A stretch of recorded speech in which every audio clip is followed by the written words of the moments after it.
This is a very special episode. I'm Yeah, so happy you're here. exciting. Thanks for having me. So, for our listeners watching, what value do you want them to take away from this episode? Well, I think we're going to get into a lot of conversation around change. I think it's something that people really struggle with, and fearing the unknown as well. So maybe we'll get into that too. And actually, how you can take action in the presence of fear is something that I have worked on for a couple of years now. And now I help other people to do that. Yeah.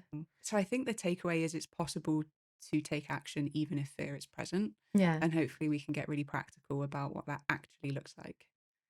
Oh gosh, yeah. I could learn from you today as There we well, go. Hannah. Perfect. So why do people know exactly what to do, but they still don't take action? I think it's that, isn't it? It's that overwhelming sense of not knowing what's next.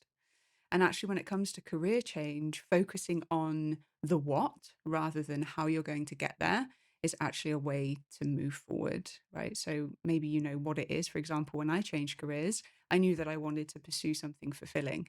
Now, that really isn't enough by itself to commit to, but I committed to it anyway, not really knowing the path on how to get there. I didn't know my how, but I knew the what. So I think that's a little bit of a mindset shift. If people don't necessarily know the detailed steps between A to B, so they don't make any steps. Mm. So they know what's right for them. They know what's, I see you in your eyes. You're like, yes, yes, yes. Guilty. They know what's right for them. But our brains are evolved to favor familiarity over everything else. That's what we want, right? We don't want to be putting brain power into change and difference, right? It's not how we work. So actually being brave enough, but also accepting the fact you're not going to have all of the facts up front. It's impossible. Readiness is also a myth. There's no such thing as feeling ready, right? What we mean by ready is the absence of that discomfort, and that will never be the case. So being able to take action in the presence of that feeling, I think, is like the number one superpower when it comes to career change. Yeah, and also Yeah, like life changes in general, like moving country, having a baby. I have that's a it. friend who read, Yeah. how many baby books did she read while she was pregnant? Like 10?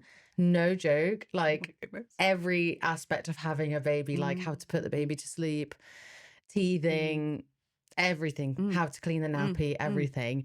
And even then she was like, oh my Lord, Yeah. like I wasn't Not ready. ready for it. Exactly. Yeah. And I think also reading baby books, whether it's that or whether it's kind of scouring blogs and talking to individuals and whatever it is to try and prepare yourself for the change, it's a little bit of an illusion of control because you can't necessarily control outcomes as much as we like to think we can.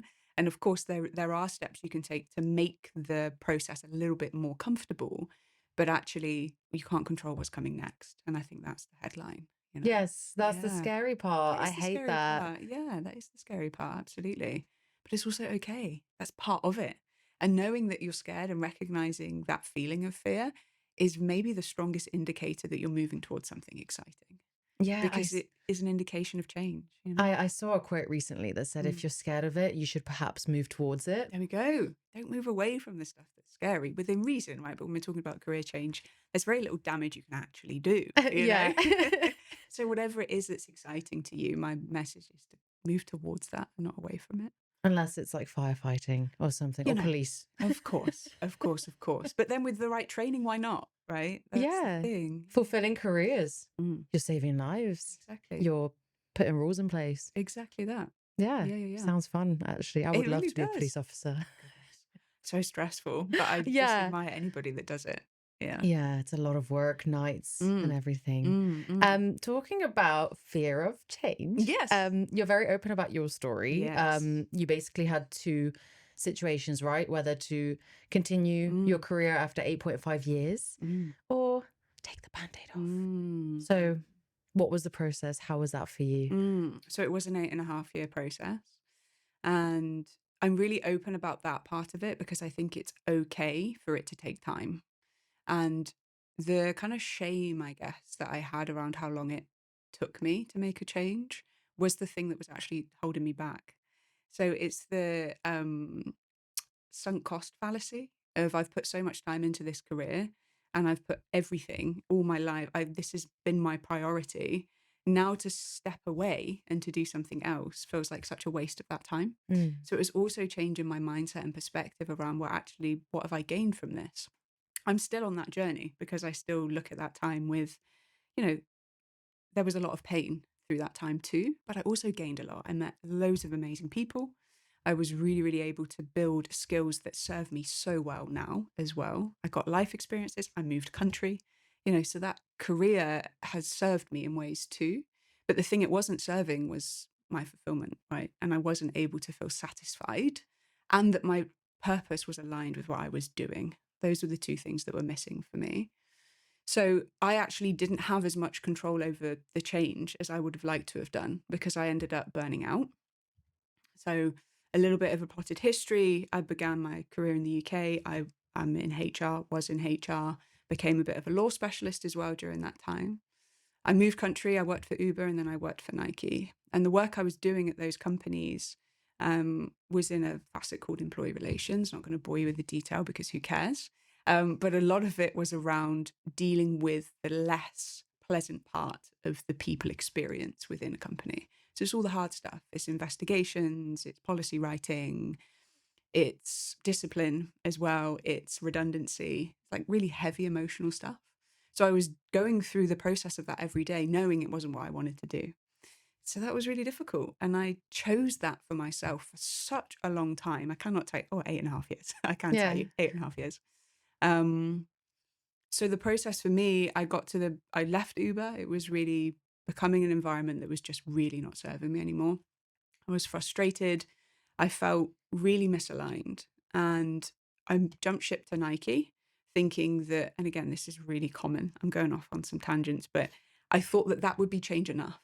But I stayed within the same discipline. And that was the mistake I made.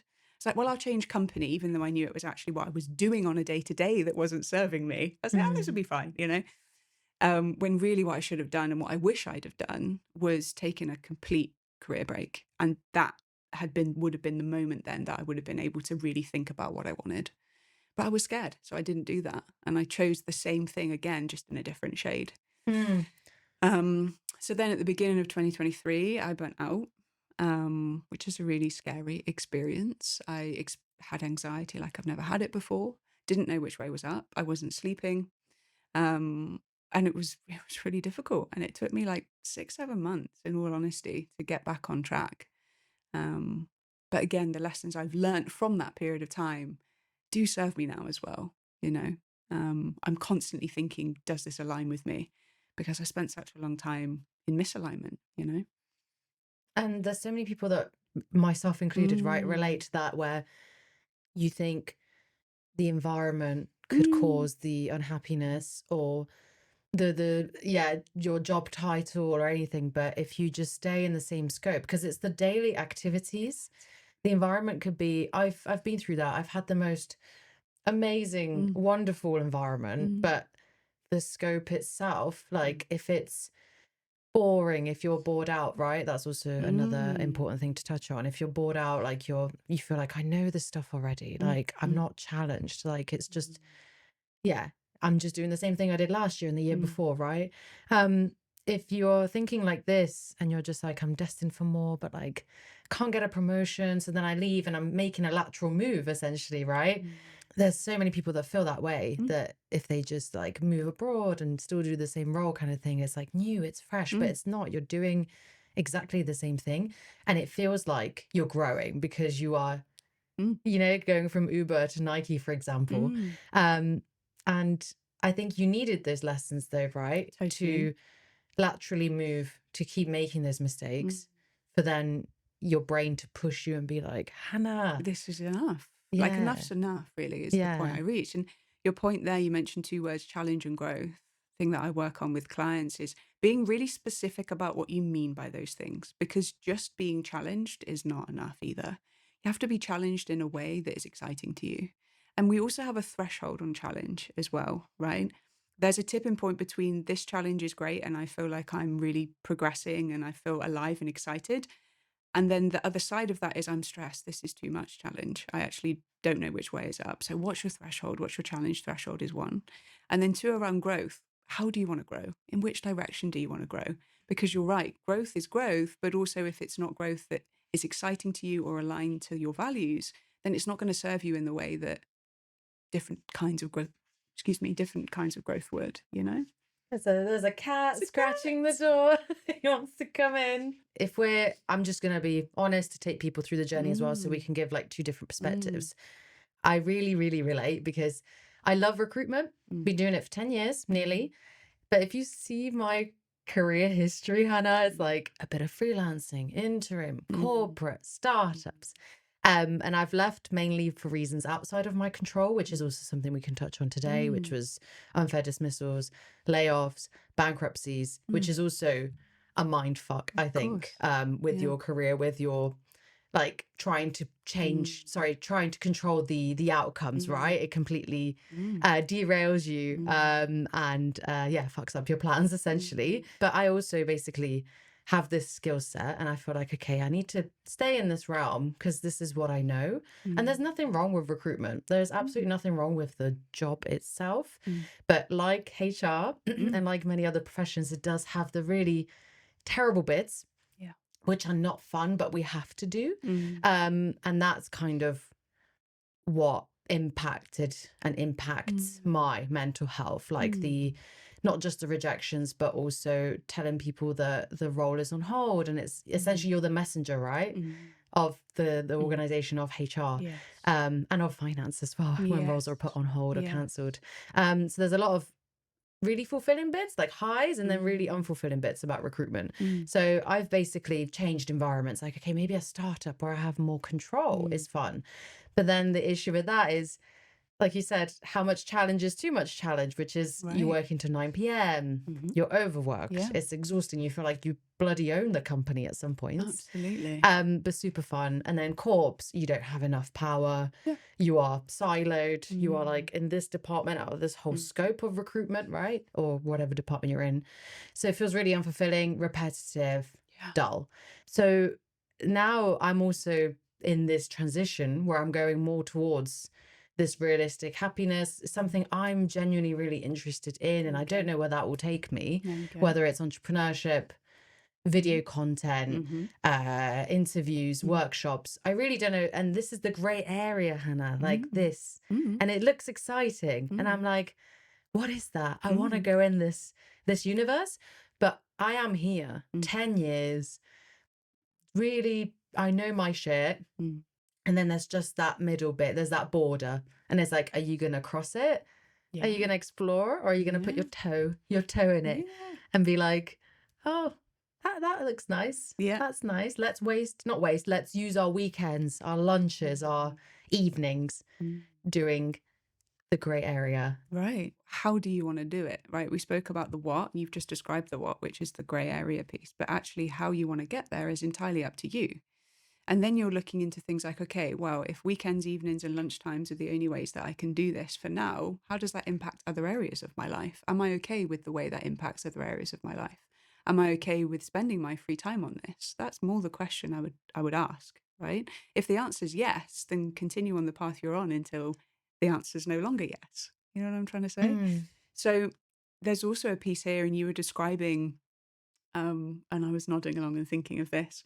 Um, you were describing, the cons, I guess, of being in a startup versus being in a big corporate. And Mark Manson has a really interesting take on this. And he's like, it's not about what you're willing to pursue from a positive experience perspective. It's about what you're willing to tolerate in terms of negative experience that actually determines what you will spend your life doing. So, what is it that you're willing to put up with, really? And it sounds like maybe a bit of a negative take, but we are so averse to negative experience as humans that that is typically the thing that defines what we end up doing, right? yeah. So, chasing positive experience is great, but it's not reality, realistic happiness, right? Mm, You're not only going to have positive experience, there will always be negativity. Everything sucks for a period of time.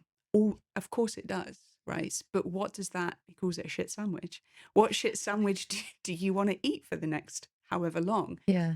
The beauty is you get to define the period of time that you eat the shit sandwich. So that helps. But looking at it from a realistic perspective of, I am going to have to suck it up at times. Which poison do I want that to be? Can really help add that dose of realism. So then when you talk about the gray area and you're like, okay, well, I call it comfortably uncomfortable, which is, I think, a lot of people's experience in the corporate world. Comfortable because there's financial security. You know what you're doing. You're probably good at your job if you've been doing it for 8, 10 years. You know your manager, you know the expectations, right? That's comfortable. We like that as humans. It also builds external validation. That's all baked into that as well, which we all love. Without internal recognition system, it's kind of difficult then to break free, right? But actually, the fulfilling part is starting to dip your toe into the gray area. It's starting to explore what that could look like outside of what you're already doing. That's fun. It's exciting. Mm. Doesn't have to be just scary. So the way I would move if I had my time again is I would start micro shifting a lot sooner than I did. So micro shifting is the idea of taking really small, I'm talking like 5 minute small steps in different directions, keeping your doors open. The way that you're doing it now with your weekends, evenings, lunchtimes is super admirable, right? But actually, what would that look like full time? And what's a micro shift you could take to start to explore that? Mm. So what does it look like, you know? Yeah. Give yourself a chance, but career change is not one big shift. That is not what happens. You don't wake up one day and think, do you know what, I'm going to resign and then I'm going to have better Monday mornings. That's just not how it works. But I think that's one of the narratives that are out there that's really misleading. I've got a friend as well who's been in fashion design Mm, for majority of her career, and then all of a sudden left and become a yoga teacher. You know, so an industry unexplored, no mm, experience, probably very good at it, right? mm, But no network there, mm, no presence mm, there. And I feel like that's a key thing to talk about because investing your own money or savings, mm, getting qualified, getting the clients, mm, establishing yourself again, right? mm. And like trying to tell that narrative, like I used to be a fashion designer and now I'm a yoga teacher. Exactly that. Absolutely that. And what Yeah. you've described, though, takes a lot of bravery too, because there's fear in also putting yourself out there, right? Because the more you expose of yourself, the more there is of you maybe to reject, but also the more there is of you to accept, right? So it's like which part of which part of it are you going to focus on? In terms of your friend moving from fashion design to yoga, make no mistake, change doesn't happen all of a sudden, right? It's a phrase you use, but actually, I'm sure she was thinking about the fact she loved yoga for ages. So also drawing from the fact and also appreciating the reality that very rarely is it, I woke up one day. It certainly wasn't for me with burnout either. Mm. It forced my hand for sure. And it made me make a decision. We were talking about this before we started. If the Mm. external environment can make the decision for you, then great, right? Because, yeah, that first leap is often feels like the biggest, but actually really being able to root yourself in the fact that it's okay to be vulnerable and it's okay to want something different for yourself. It's okay. It is. Mm, And it's also important to say that the 10 years experience or whatever you had prior, mm, like you said, is not discarded. It's not absolutely not. No, unuseful. It's of actually course. advantageous because what you learned as well Completely. Oh, it's such helps an you now. advantage. Yeah, it's such an advantage. And you haven't wasted time. That's a perspective issue, not a reality issue, you know? I look back on that 8.5 years and it gave me, as I said, network. I met some great people. I learned about the corporate world. Now I'm a career coach. That really helps to really understand what it's like. And I was also in a part of the corporate world that gave me exposure to coaching and it gave me exposure to people development as well. That was the fun stuff. That was the bit I really enjoyed, right? So going after that, I wouldn't have known to go after that, I don't think, had I not had that experience. So it's perspective. How are you going to look back on the career that you once had? And how are you going to extrapolate the skills that you've learned to make the next thing happen for yourself? You know, with recruitment, I imagine social skills is a huge part of your role. Now look at you. You have a podcast. Mm. You put people at ease. You ask insightful questions. That's all stuff you've been doing for 10 years, just in a different way. Yeah. Mm, No, it's good. It's mm, good. And something that you've mentioned on your socials, a quote that I'll never forget, mm, is that we have a thinking problem and not mhm. a career problem. Yes, absolutely. Most of us do. The thinking problem is rooted in something I think is, well, I think is widely known, maybe not, maybe this is a learning for the listeners, but is around our limiting beliefs. So, what are the thoughts we tell ourselves that keep us where we are? So for me, when I was looking to change career, and bear in mind, I was thinking about this for a long, long time, I would think things like, oh God, I'm going to have to retrain. I'm not going to be able to take a pay cut. This is going to take me too long. There's no way that I'm going to be able to make it in another industry. I don't even know what that looks like. All of those thoughts kept me rooted in the reality that wasn't serving me. It's a thinking problem because you get to choose what you think about, and you get to choose the thoughts that you engage with. You have volition and agency in that process. I didn't realize that until 2 years ago, you know? Mm. You're not ruled by your thoughts. You can create distance, and you can choose which ones you listen to and which ones you don't. Because we don't have any control over our thoughts, but we have control over the ones that we decide to take action from. And we have so many thoughts a day So many. about It's the same actually thing. insane about the same thing. And do you know, also through coaching, what I realize is how much of that process is subconscious. It becomes such a part of our daily narrative that we don't even realize that they're beliefs that are limiting us. They just become things that we believe, and we don't even really question them. So the quality of your life is often a reflection of the quality of the questions you ask yourself, right? Mm. Yeah. Gosh. I know. That's so heavy, but absolutely It's true. true. It is true. We are mostly with ourselves, even when we're surrounded by people. If we're in a busy Hmm. city, we are here Yeah. most of And the not time. in the environment usually. We're usually upstairs thinking about a million different things. Yeah. So it is a thinking problem. It's not a career change problem because everybody can change. It's possible because we have living examples of it. But the key difference between those that do and don't is taking action in the presence of fear, but also understanding the impact that your thoughts have on your behavior and the fact that you get to have a say in what that looks like. And you know this because you've also worked in HR, you've Mm. dealt with really shitty situations from Ah. the employer's perspective. Mm. And I'm just thinking about this from like a employee perspective. If, for example, we get given bad news like the company is making layoffs, I'm Mm. part of it, there's a reorganization, my role is obsolete, etc. Mm. Um, you could use your energy to grieve, to be pissed, Mm. fight a legal battle. You can use your energy in a negative way and be Mm. like, why me again? Mm. How much better would it be to actually be like, oh, okay, this is a self-reflection exercise, this is a sorry, Bless you. bless you. This is a self-reflection Mm. exercise. Do I like this environment? Do Mm. I like what I'm doing? Mm. Is this the universe pushing me Right. to reflect and do something different? Absolutely. But I also think there's a real need to create space for the coexistence of those emotions that you mentioned. It's okay to feel bereft, and it's okay to feel the things that come inherently with that process of being laid off. Also, I think it can be really difficult if you've assigned and apportioned a lot of your self worth to your job title.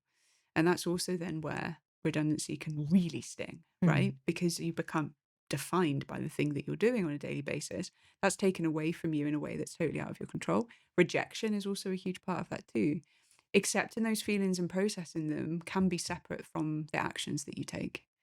You don't have to wallow in it. You get a choice. It's also okay to do that, though. I wouldn't advise completely stepping over the emotions that come with that process because they'll live inside you whether you process them or not. So if you process them today or you process them in 2 years' time, they're still there. You know what I'm trying to Mm. say? But for sure, seeing it as an opportunity will benefit you far more in the short to medium term than seeing it as a why me, right? It's like that victim mentality, isn't it?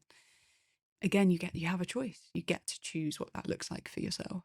That I keep going back to the choice thing because it was really such an amazing realization for me. I felt so liberated when I realized I didn't have to slave to my thoughts. It changed my life. It really did. I didn't know it was an option. I don't think many people do. It sounds Yeah, it liberating. is nice. Yeah, it is What kind of nice. questions can we ask ourselves during hardships like this, for example, Mm. to to make us see the bigger picture? So, a question I like to ask myself, especially in those moments of adversity, is how is this situation totally perfect for me? If I were to view this through the lens of this being the exact thing that was supposed to happen to me, what does that look like? How is this perfect? That's what I usually ask myself, right? And that immediately shifts the attention away from all of the difficult stuff that's going on, whatever it might be. it pushes me then into a space of growth mindset and actually abundance mindset, which is far more useful than being in that space of this is happening to me rather than this is happening for me. It's like a really important distinction as well. Powerful It question. is. How is this absolutely perfect for me? You know? And it can sound like um I used to be very cynical, to be honest, around all of the stuff that I'm talking about now. Stepping outside of that cynicism, recognizing cynicism for what it is, which is actually a projection of your own insecurity, right? Dealing with that insecurity and then allowing myself to be more positive about things, like it's okay. It's okay to do that. Oh my gosh, I didn't know about cynicism being that.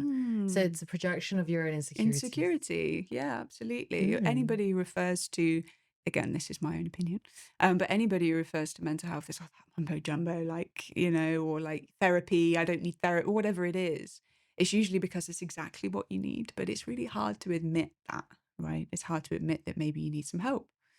So there's an insecurity that's tied up within cynicism.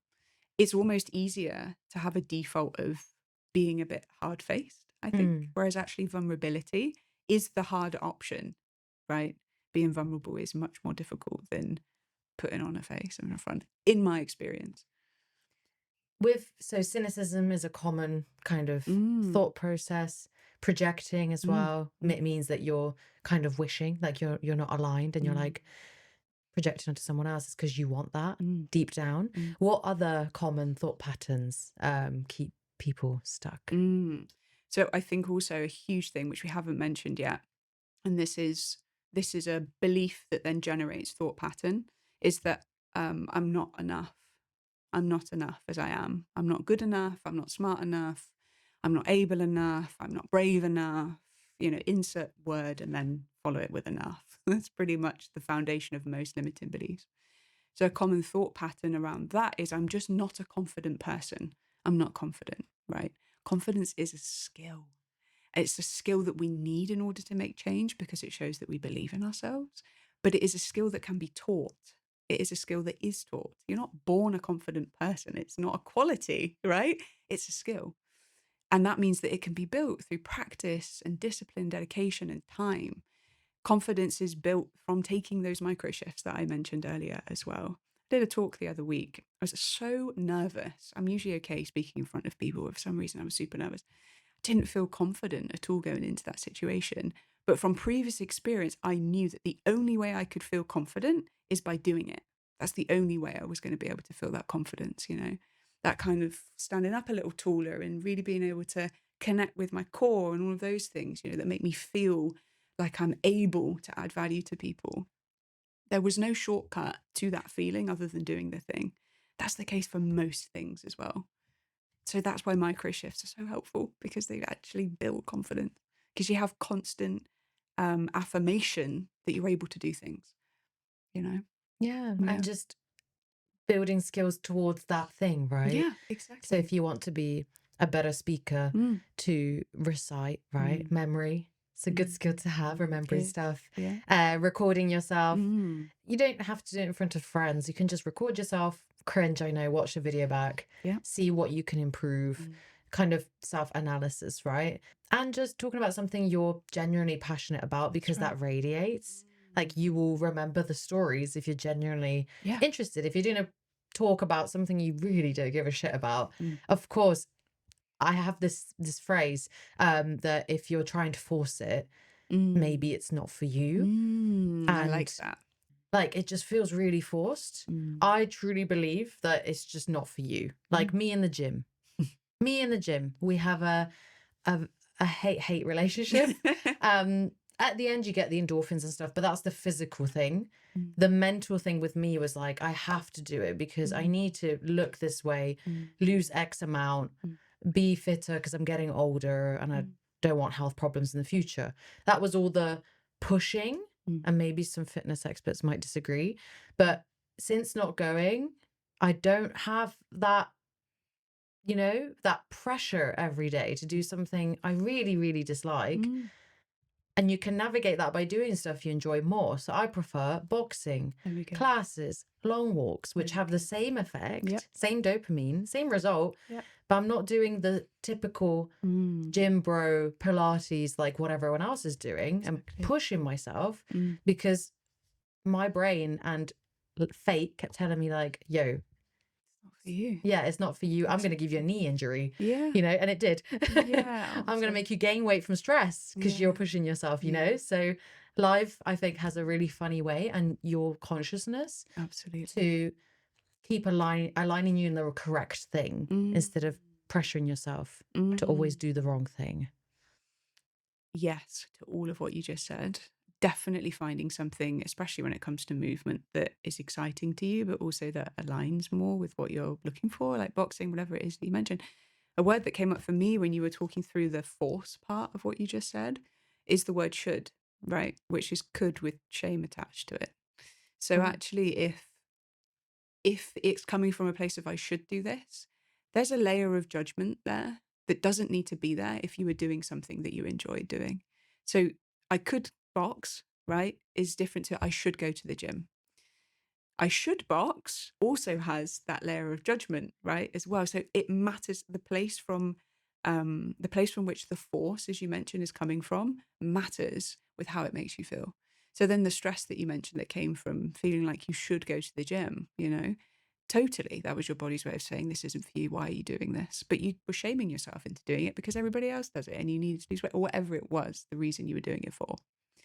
So yeah, I really like that phrase of should is could with shame attached because yeah, it's also a really nice play on words and I'm a nerd, but also isn't that so true? Right? Isn't that so true? My goodness me. Yeah. so I should stay in this job because I've worked There we here. go. I've devoted 10 years of my life, Right. but there is judgment, there is There's the shame. judgment. I should do this. I feel shame that I do. I feel shame maybe because um I'm paid well or my colleagues rely on me or I've moved country for this role. All of these things, the Oh, thoughts that tick, I tick, had, tick. tick, tick, yep, yep, yep, yep, yep. And those were my shoulds, right? But the coulds that I had were, oh yeah, but I could do coaching full time. That was exciting to me. That was something that was kind of percolating for a number of years. I could do things that are closer aligned to what I personally wake up and think about every day, which is how can I add positive impact to somebody's life? How can I add value to somebody's life? That's the thing that drives me. So what you said there about stepping away from change, stepping away and making career change happen is also your coulds. What could you do? What's exciting? Change the language. It has a direct impact on how you feel about it. Yeah, and Mm. anxiety and excitement are the same emotions in your body. Exactly. They show up in exactly the same way. That's what I reminded myself before that speech as well. I was like, God, I feel really anxious. And then I was like, no, I'm excited. All of these things, sweaty palms, elevated heart rate, whatever it is, those are the same things I feel when I'm anxious too, but also when I'm excited. So let's call it excitement. And that changed the whole course of the experience that I had just from that simple switch. There's people that relate. I was just thinking about deadlines, projects, KPIs. Yeah, they're not good, they're not fun. Mm. But that's what that's your job. That's what you signed. And like you said, that's Exactly. the uncomfortableness, you have to deal Exactly. with in order to propel forward Mm. with your role in your career for that promotion Exactly as that. well. Exactly that. Yes. The idea is not to have negative experiences. As I said, Mark Manson is such a guru in this. I advise He anybody wrote The Subtle listening to Art go, of Not Giving yes, a give it a Fuck. Yeah. fuck. Yeah. He's got so many amazing blog posts as well. And he's just a little bit rogue. And I kind of like that. Great. He's great. Yeah. Check him out He should come outside of his here. books. We should invite him on. But that idea of accepting the fact that life is not all rosy is also very liberating as well. You can't eliminate negative experience, but you can change the way that you engage with them. And also there's that paralysis of readiness. Mm, Oh, doesn't exist. Readiness never, doesn't exist. never. No, I really don't think it does. I think readiness can be attached to very practical things. Like, for example, we all need to earn money, right? So having financial security could be something. But actually, the amount of, and I'm talking to a specific audience that are in the corporate world and earning money, right? And I know that there is a heavy dose of privilege that comes with being in that position, and it's not everybody's reality. But to those individuals, financial security is of course something you have to consider, and that maybe is the only thing I think is associated with readiness. But actually it is perceived to be a far bigger barrier to change than it actually is. Because there's an assumption that when you walk away from the job you're doing, you'll never earn another euro again. It's just not the reality of what happens, like of course you're going to earn money, right? If you're dedicating your time and etc. I know it's not a given, but come on, right? It's not always the barrier that people perceive it to be. I think has been my own experience with finance, but also from the coaching that I do. I lost my train of thought there. Readiness is a myth. It really is, because I think if you are waiting for an emotion to confirm what you already know, you will be waiting for the rest of your life. You already know it's not for you. That's why we're here in this for example, that's why we're here in this coaching session, right? When I'm with clients, it's like you already know something's not working. What emotions are you waiting for to validate that? What are you waiting for? And that's why I think readiness is a myth.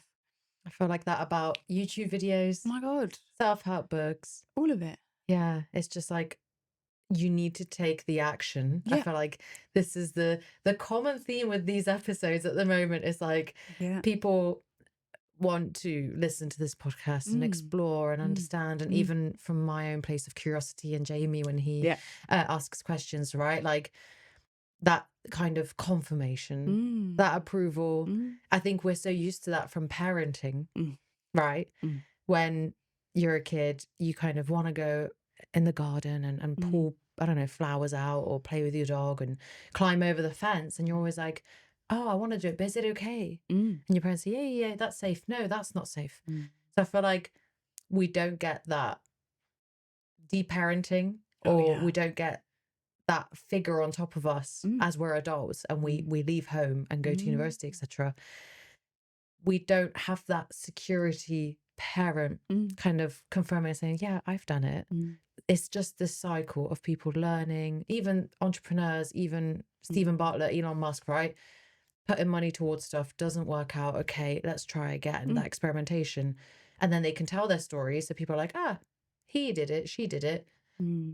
It's going to be fine then, right? So we're constantly seeking that confirmation, that next self-help book that will, okay, I'm ready. Or the podcast like this, like, yes, okay, I can take initiative now. But we just need to go bloody do it, Hannah. Do it. Absolutely that. That is true. Absolutely. It's interesting that you mentioned, and we won't get into childhood because the podcast's not long enough.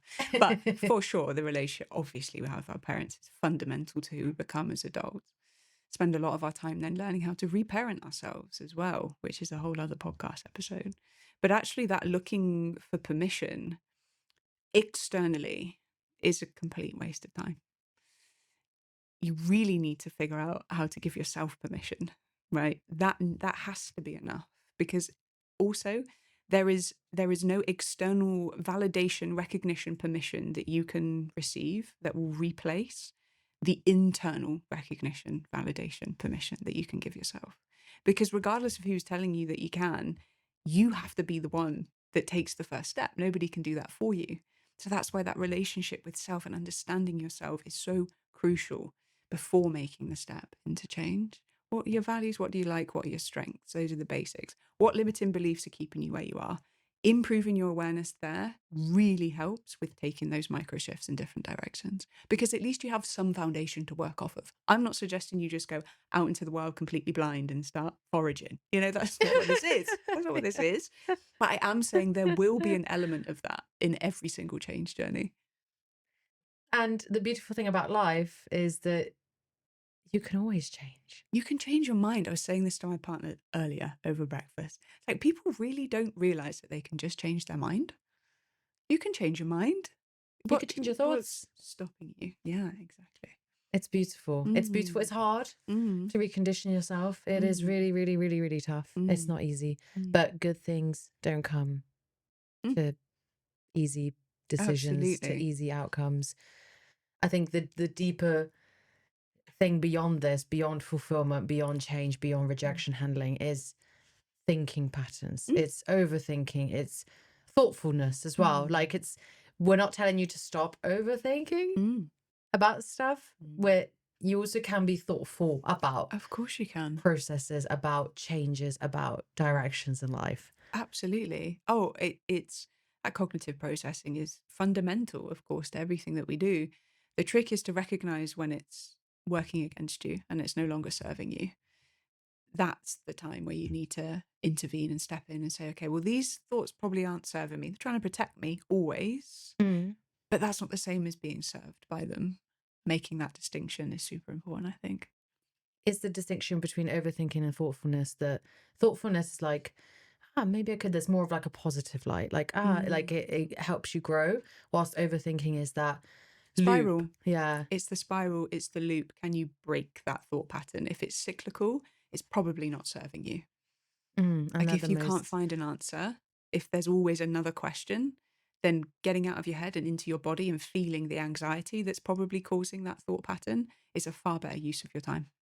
okay, so next time I'm in that loop Get into your body. before bed. Yeah. Because if the answer was in your brain, you would have already found it by now. So that's thoughtfulness, I guess. Exactly. Yeah.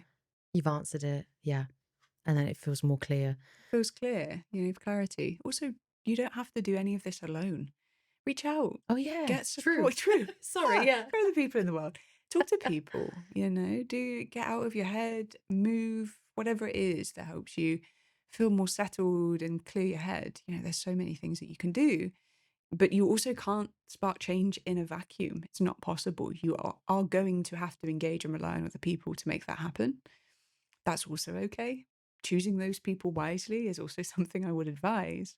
But relying on the people in your life that want what's best for you can make this whole thing far easier than feeling like you have to kind of be this individualistic hero. It's not necessary, lean on your community. Yeah. And family, friends. And if you notice Whoever it that is. there's a pattern when you speak to a specific group chat or friendship group, that's that negative spiral, Right. me too, oh, we're all victims.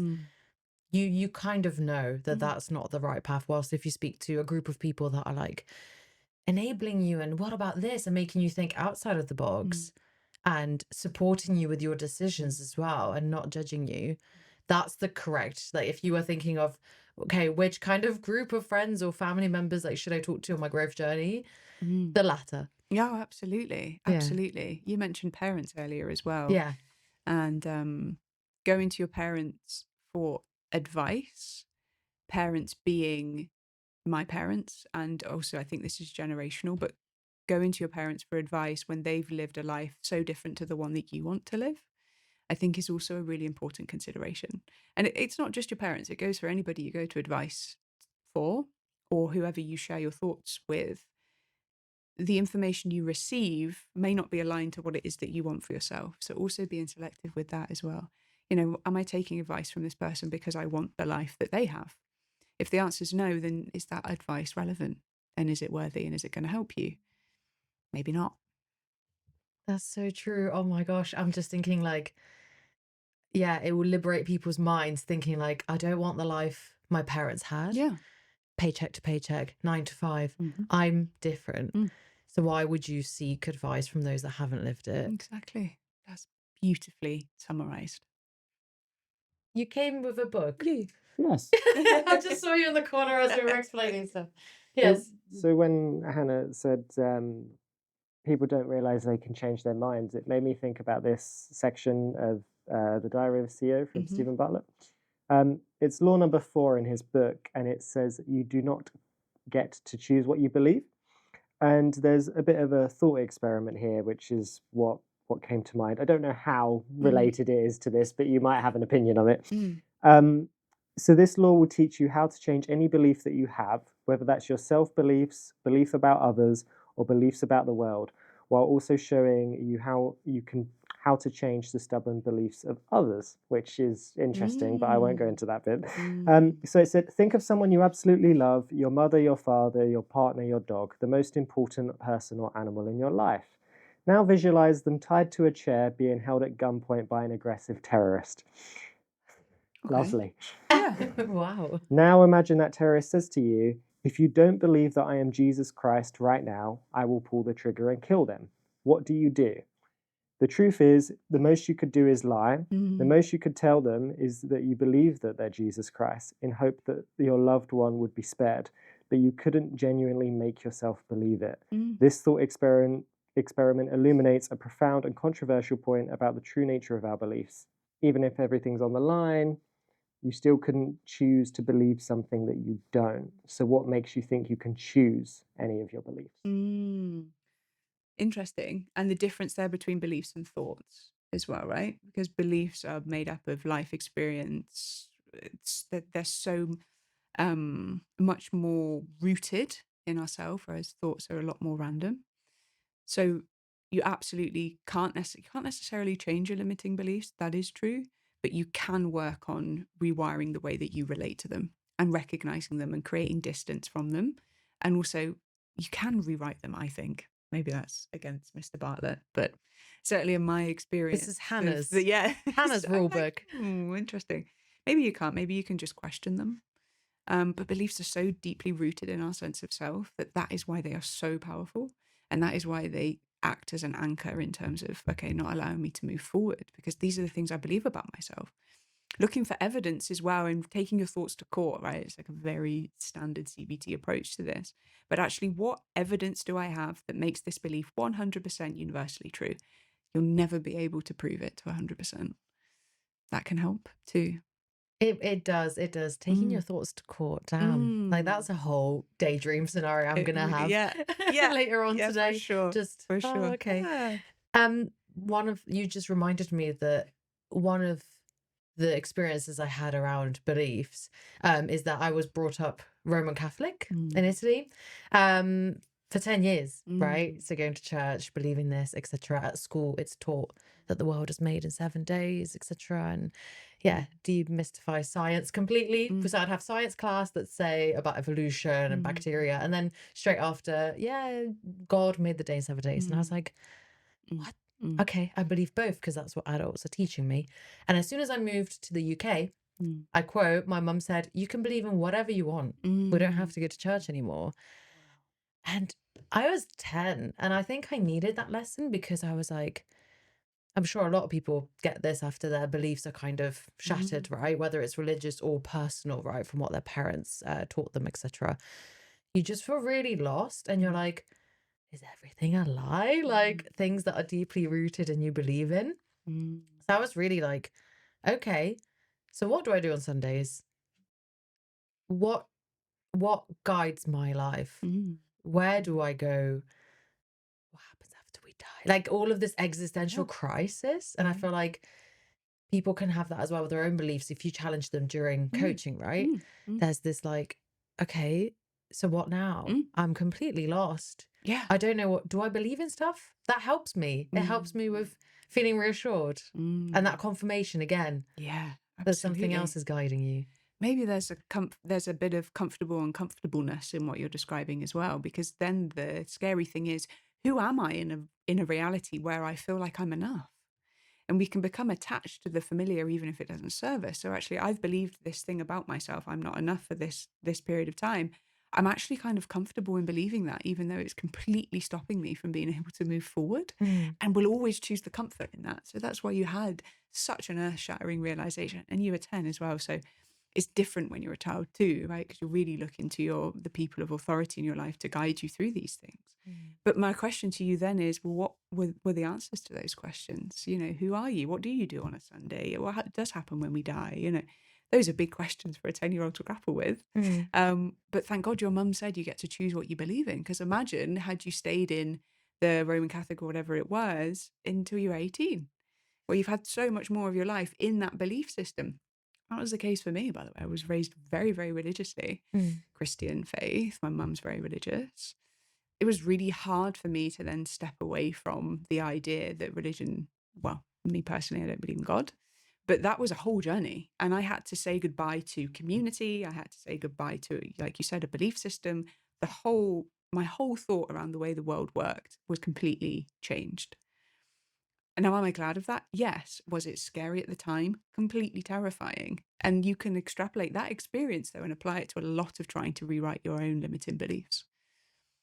You know, insert enoughness into where we just spoke about religion. Your whole world changes when you feel like you're enough. Yeah. Right? Gosh, there's something going That's on with these okay. kiddies today. You feel left Why out. why They're are you so just this is a cute different though. one. This is the Oh. brother. Another wise thing that you said, well, you say loads of wise things. Follow Hannah on LinkedIn, please, because it's really refreshing and Hmm. I love reading your posts. Thank you. You said that growth looks like chaos. Yeah, often. In It's the so beginning. relatable. Yeah, It totally. it is, right? Yeah. Chaos. It often, yes. It's almost confirmation that you are growing if it feels like chaos in the beginning.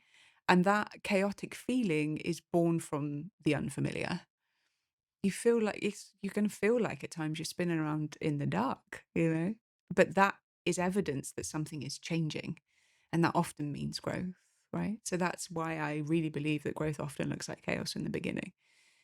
It again is a myth. I love using that word, clearly. Readiness is a myth, but also the idea that growth is going to be this experience where everything feels easier is also completely false. You know, we're not looking for easy, we're looking for inspiring, we're looking for fulfillment, we're looking for satisfaction. Those things come through being okay with discomfort. Nothing worth having is ever easy, in my experience at least. Right? So yeah, it can feel chaotic to begin with, especially with career change. But keeping the faith and remaining consistent, yeah, that really helps through those earlier stages of like, what am I doing? What decision have I made? You know, that like the panic, the spiral, and still moving forward and taking action in that case is super helpful to making it change. It's so reassuring knowing that we're never truly ready, right? This is what we can take away from this episode, and that chaos means that we're growing. And we don't have to look up to someone. I feel like the people who truly make a difference in this world, in their lives, believe in themselves. So they take away that authoritative figure and look within and trust themselves, even if they're, I mean, we hear about people changing their lives and becoming millionaires at 21. We hear about people like Greta Thunberg. She was so young when she was an activist and she just knew, right? She wasn't looking for guidance or asking for approval, right? She was doing these not riots, what are they called? These campaigns, these she did interviews, etc. at such a young age, right? So I feel like once you take that authority away and you put that within and you're like, okay, I don't know everything, but that's the beauty of it. Yes, exactly. I'll try and guide myself through life and see how that goes. But of course, like you said, it's important to connect with others, learn from others, open that circle, communicate. You're not alone on this journey, but you don't need their approval. You need your own approval. Yes, and the reason you're seeking other people's approval is because you don't have your own. Right? Whoa. Yeah. Because if you had your own self-validation or whatever it is, internal validation, you don't need it from anybody else. If you're not enough without it, you'll never be enough with it. And that's the case with external validation in the corporate world. If you think the promotion is going to be the thing that makes you feel like you're enough, or the pay rise, or the good feedback on a project, or whatever it is, if you're not enough without those things, you will never be enough with them. They are not replacements for internal acceptance and internal self-belief.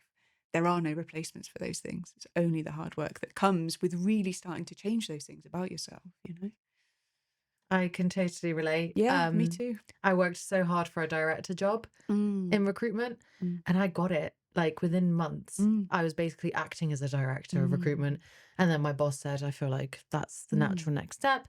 This is what it entails. And then I also saw how, you know, because it was a global role, you have to adhere to Asian working hours, European, US, which is the evening. So you're working all the time. And I didn't take that into consideration. No, I of thought I could course. do it in my European hours. Yeah. And I saw how she was the example, right? How she was working from 7 a.m. until 11 p.m. every day. And she was stressed. She was, you know, she was an example of what that role would look like. And I had a bit of an existential crisis then as well. I was like, I worked so freaking hard. I wanted that. I wanted the raise. I wanted the recognition. I wanted the promotion. At what cost? And I had to really, gosh, I was thinking about this. I was talking to my husband about it, my friends. I was like, but this is what I wanted. It was my belief. And then I looked at it internally, like, do I want to wake up at 6 every day? Is that what I've envisioned my life? To talk to, have meetings all morning and then have meetings in European hours for the European region and then have meetings in the evening and lose my gaming nights and my date nights and my cooking dinners, you know? There were so many losses and misalignment compared to the title and the LinkedIn announcement and the corporate announcement and the look, Mom, I made it. There we go. And I ended up I felt really, I was like a dagger in my heart. I was like, oh, something I worked so hard towards like 10 years. And now I'm going to reject it. And I was like, am I stupid? But now I'm glad. I believed in myself. I was like, fuck yeah. Like, Absolutely. I am so much happier now, Thank God. honestly, for not taking it. Thank God, right? Yeah. That, all of what you've just said is demonstrative, I think, of what we've spoken about. The piece around what am I willing to put up with? The point is you weren't willing to put up with the longer hours, etc., etc. What you were pushing towards, external validation, job title, in my view, rarely substitutes giving up all of the things, or rather, is rarely worth giving up the things that bring you joy outside of work. Unless it's something incredibly aligned to who you are, right? And it's very purpose driven and etc. Maybe closer to kind of social impact work or a job that is more, what's the word I'm looking for? A vocation, right? Like teaching. We were talking about police. Yeah. Police and family. Maybe that is closer aligned. But actually, the question I had for you when you were talking through, and I hope it's okay that I ask it, is what were you hoping to feel as a result of landing the director title? What was the story you had told yourself from an emotional standpoint? Was it, when I reach this point, I'll feel enough, I'll feel happy enough, I'll feel content, I'll feel fulfilled, I'll feel satisfied? What was it? The word that comes to mind is success. Success, yeah. Yeah, the money, the title, global company, Yeah. global role. I feel like thinking deeper, just social status. So success and social status. Huge. Which then has nothing to do with emotions, has nothing to do with my life's purpose, has nothing to do with how I feel. Is That's all it. external. It is. Yeah. Absolutely. And actually, the step, had you taken the step of defining what success looked like to you, you probably wouldn't have pursued that path. Because we also then, we're very, very good at subscribing to other people's versions of success. We're brilliant at it. It's actually given to us on a plate all the time. You cannot move for the idea that more money, a better job title, a nicer car, a better capitalism is actually what I'm describing, right? You can't move for that narrative. It's everywhere. So we fall in line with it without actually stopping to ask ourselves, but is that success in my view, in my story, in my world? The answer is often no. What does success look like to you? Success looks like being able to wake up every day and have freedom around choosing what I do with my time, who I work with. It is also the pursuit of adding value to other people. And I knew that right when I was beginning my career.